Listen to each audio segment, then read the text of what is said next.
Dear students, Mangal Maitri, today we are going to study about the features of Indian agriculture.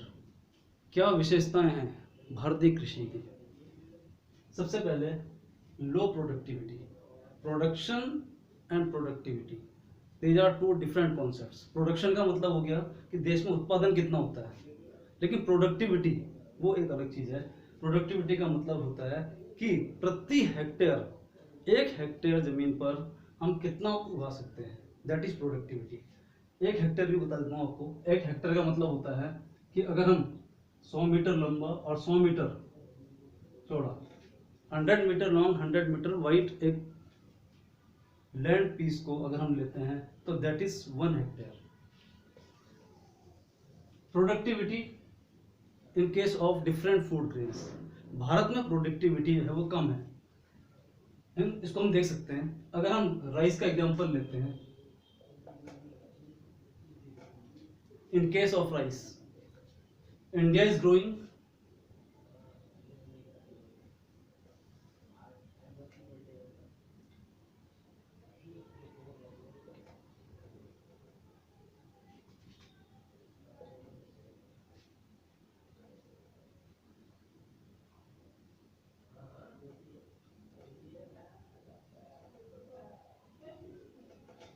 3.6 per hectare, मतलब कि 3.6 ton 1 hectare भूमि पर भारत जो है उगाता है।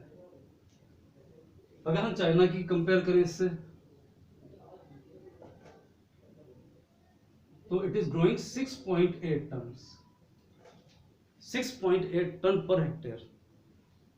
तो डिफरेंस हम देख सकते हैं कि एक ही लैंड पीस पर, यानी कि 1 हेक्टेयर पर भारत जो है वो 3.6 टन उगा रहा है, जबकि चाइना 6.8 टन। अगर हम इससे एक अलग कंट्री से देखें तो वियतनाम से it is 5.8 ton per hectare, 5.8 ton per hectare, मतलब भारत से ये भी देश ज्यादा उगा सकता है। वर्ल्ड एवरेज अगर हम देखते हैं, वर्ल्ड एवरेज तो दैट इज 4.5, यानी कि हम वर्ल्ड एवरेज से नीचे हैं। तो इसलिए हम ये कह सकते हैं कि भारत में प्रोडक्टिविटी जो है वो कम है। अगर हम व्हीट का एग्जांपल लेते हैं, व्हीट का, तो व्हीट के केस में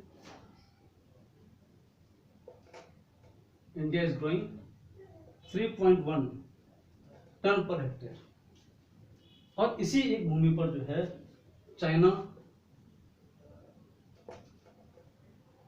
6.5 पर हेक्टेयर। तो भारत की तुलना में चाइना भी जो है उसकी productivity in case of wheat ज्यादा है। अगर हम यहाँ पे ग्रेट ब्रिटेन का एग्जांपल लें, तो इसकी प्रोडक्टिविटी और भी ज्यादा है, इट इज 9.0 पर हेक्टेयर, यानी कि ग्रेट ब्रिटेन जो है वो 9 टन पर हेक्टेयर उगा सकता है। इसका मतलब क्या हुआ कि due to advance technology, Britain की टेक्नोलॉजी भारत और चाइना की टेक्नोलॉजी से ज्यादा एडवांस है, और इसलिए जो है ये इसका व्हीट का जो प्रोडक्शन है वो इन कंपैरिजन टू इंडिया और चाइना इट इज मोर। यहां पर वर्ल्ड एवरेज अगर हम देखते हैं, वर्ल्ड एवरेज दैट इज 3.3। तो यहां पर वर्ल्ड एवरेज से यहां पर भी हम कम है। हालांकि चाइना, यूके वगैरह ये इससे ज्यादा है, लेकिन भारत के केस में it is less than the world average. और ये वजह है कि हम कह सकते हैं कि प्रोडक्टिविटी के मामले में भारत नीचे है। अगर हम यहाँ पे और दूसरी फसल का देखते हैं, मान लिया मेज है, मक्का, तो इसमें इंडिया जो है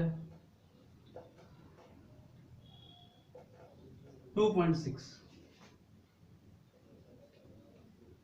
टन पर हेक्टेयर,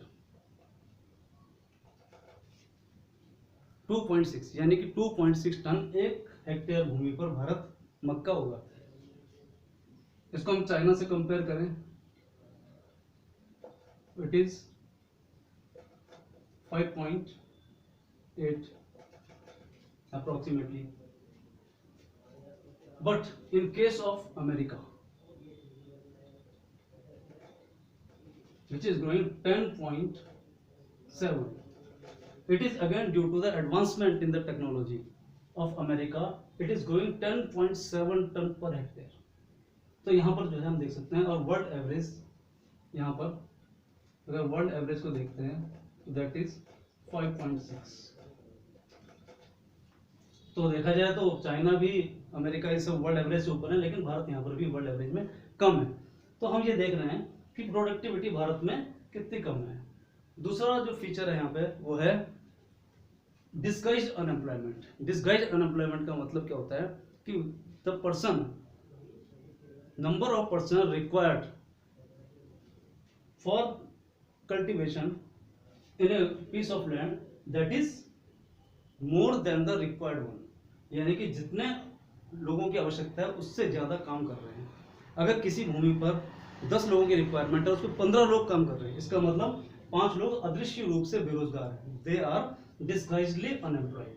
तो यह भारत में एक इसकी कृषि की विशेषता कह सकते हैं कि भारत में जो है डिस्गाइज टाइप का अनएम्प्लॉयमेंट पाया जाता है.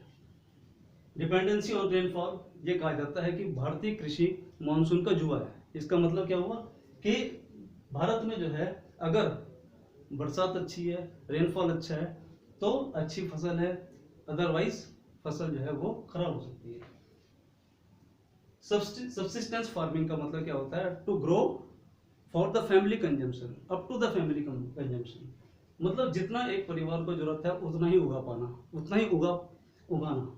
यानी कि उससे ज्यादा हम आगे की नहीं सोच पा रहे हैं, उसको हम बिजनेस कॉन्सेप्ट पे नहीं ला पा रहे हैं, उसका कमर्शियलाइजेशन नहीं हो पा रहा है. सब्सिस्टेंस फार्मिंग अपने लायक, मतलब निर्वाह के लायक, अपने निर्वाह के लायक, तो निर्वाह कृषि इसे कहा जाता है. तो सब्सिस्टेंस फार्मिंग ये भी भारतीय इंडियन एग्रीकल्चर की एक विशेषता है. लैक ऑफ मॉडर्न इनपुट्स, अच्छी जो खाद है, fertilizers, pesticide, insecticides such as HYV seeds हैं, इस तरह की जो इनपुट्स हम यूज करते हैं, मॉडर्न इनपुट्स, इसका भारत में अभाव है.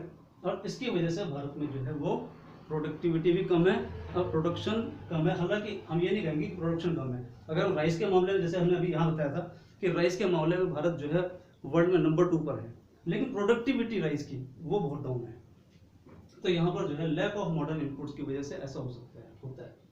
स्मॉल होल्डिंग्स, भारत में क्योंकि परिवारवाद है, धीरे धीरे जो है भूमि के टुकड़े होते चले जाते हैं, बढ़ते चले जाते हैं, और इस वजह से क्या होता है कि होल्डिंग्स जो है स्मॉल होती जाती है, छोटी होती जाती है. छोटी होल्डिंग्स में एक विस्तृत प्रकार की खेती करना जिसमें मशीनों का प्रयोग किया जाता है वो मुश्किल हो जाता है. It becomes difficult to use the mechanization in the field, that is due to small holdings. तो ये भी एक फीचर है यहाँ पर. लैंडलॉर्ड टेनेंट कॉन्फ्लिक्ट, मतलब कि जिनकी भूमि है वो they who are the owners of the land, owners of the soil, they get more revenue in comparison to those who cultivate the soil. मतलब जो उस पर काम करते हैं उनके मुकाबले रेवेन्यू उनको ज्यादा मिलता है जिनकी भूमि होती है. तो यहाँ पे एक प्रकार का ये विवाद है, कॉन्फ्लिक्ट है, संघर्ष है, लैंडलॉर्ड टेनेंट कॉन्फ्लिक्ट. और इसकी वजह से किसानों की, औसत किसान जो होता है उसकी जो आर्थिक स्थिति है वो हमेशा डाउन रहती है. प्रिमिटिव टेक्नोलॉजी, आजकल अगर हम एडवांस कंट्रीज को देखते हैं तो उसमें जो है बड़ी बड़ी मशीनों का प्रयोग किया जाता है. थ्रेशर्स हैं, थ्रेशर्स वगैरह मशीन है, बेलर्स हैं, और ट्रैक्टर तो हमारे यहाँ भी यूज होता है. लेकिन आज भी हमारे यहाँ बहुत से हल बैल विद द हेल्प ऑफ प्लोड खेती की जा रही है, प्रिमिटिव टेक्नोलॉजी. तो ये भी एक भारतीय कृषि की एक विशेषता है. हालांकि ये उतना एडवांस जितना होना चाहिए वहाँ हम नहीं पहुँच पा रहे हैं. तो प्रिमिटिव टेक्नोलॉजी को ही हम अभी तक यूज़ कर रहे हैं. तो आज जो है हमने फीचर्स ऑफ इंडियन एग्रीकल्चर पढ़ा. इसके बाद हम नेक्स्ट वीडियो में पढ़ेंगे. Thank you.